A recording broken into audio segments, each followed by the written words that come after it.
त्रिविधं भवति श्रद्धा देहिनां स्वभावजा सात्विके राजसे चैव तामसे चेति तां शृणु यजन्ते सात्विका देवान् यक्षरक्षासि राजसां प्रेतां भूतगणाशान् यजन्ते तामसा जनः।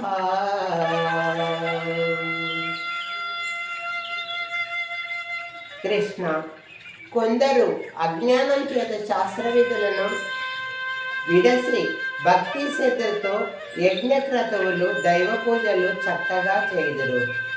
అయితే వారికి వారి నిష్ఠ సాత్వికమా తామసమవుతుందా లేక రాజసమవుతుందా తెలుపు మాధవ. భగవాను వాచ మనుషుల యొక్క ప్రభావములను అనుసరించి శాస్త్రయుక్తములు కాకపోయినా మిక్కిలి శ్రద్ధతో దైవజ్ఞానము భగవంతుని యొక్క సాత్విక కర్మయనే చెప్పబడను. భారతశ్రేష్ఠ, మనుషులు తమ స్వాభావిక గుణములను బట్టి వారి శ్రద్ధకు అనుకూలంగా కర్మలు చేయుదురు. మానవుని జీవిత విధానమంతయు ఆ శ్రద్ధకు అనుకూలంగా నుండును. అతడు ఏ విధంగా శ్రద్ధతో ఏ దేవతను శ్రద్ధతో పూజించునో ఆ మానవునికి ఆయా రూపమనే నేను ప్రసాదించున్నాను.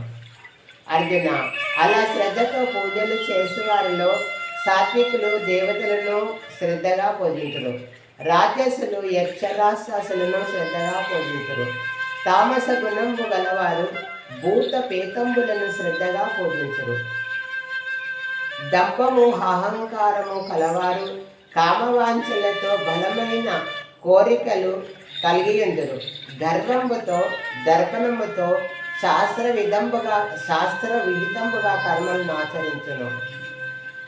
ఘోర తపస్సులు వాళ్ళు ఆచరించరు.